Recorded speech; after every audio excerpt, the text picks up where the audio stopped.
Sa panalangin ninyo, kami ang laging laman. Iniisip palagi aming kapakanan. Buhay man ninyo, nakahandang ilaan. Maingatan lang kami, maipagsandalan. Kami pong namamahala sa pagpapayo sa amin, di kayo nagsasawa. Ang aral ng Diyos sa amin ay itinauunawa ng manindigan kami na gawin kung ano ang tama. Namamahala po kayo na may integridad. Kayo po ang huwaran namin sa aming pagtupad. Naglulusad kayo ng mga aktibidad sa layunin na kami ay maging masigla at matatag at ang hangat tunay sa bawat isa sa amin. Kami maging tapat at maging masunurin. Sundin mga aral na itinuturo ninyo sa amin, hindi para sa inyo, kundi para sa amin. Bagamat ang iglesia ay inusig kayo po, ay inupatan kayo, ay nilait kayo po, ay nanindigan at hindi nagpapili. Pinatunayan ninyo sa amin ang tapat sa inyo.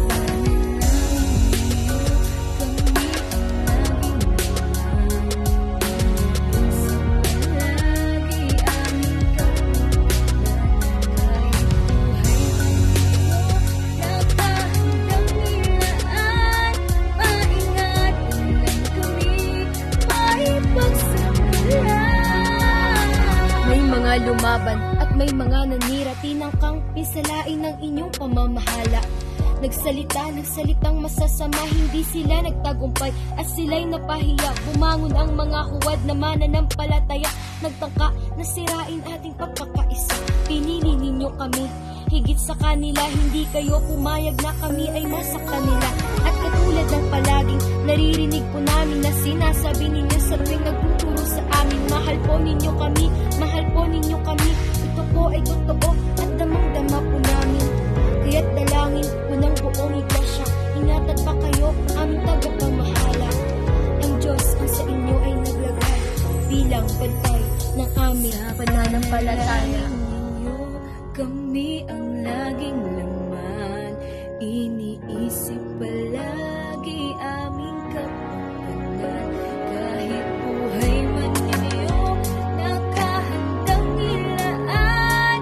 Maingatan lang kami, maipagsanggalan. Sa panalangin ninyo, kami ang laging laman, iniisip palagi aming kapakanan. Kahit buhay man ninyo, nakahandang ilaan. Maingatan lang kami, maipagsanggalan. Sa panalangin namin, kayo ang laging laman. Nananalangin sa Diyos na lagi kang bantayan. Di namin sasayangin ang inyong pagpapagkal. Hahayap kami sa Diyos, kasama niyo nasaktan.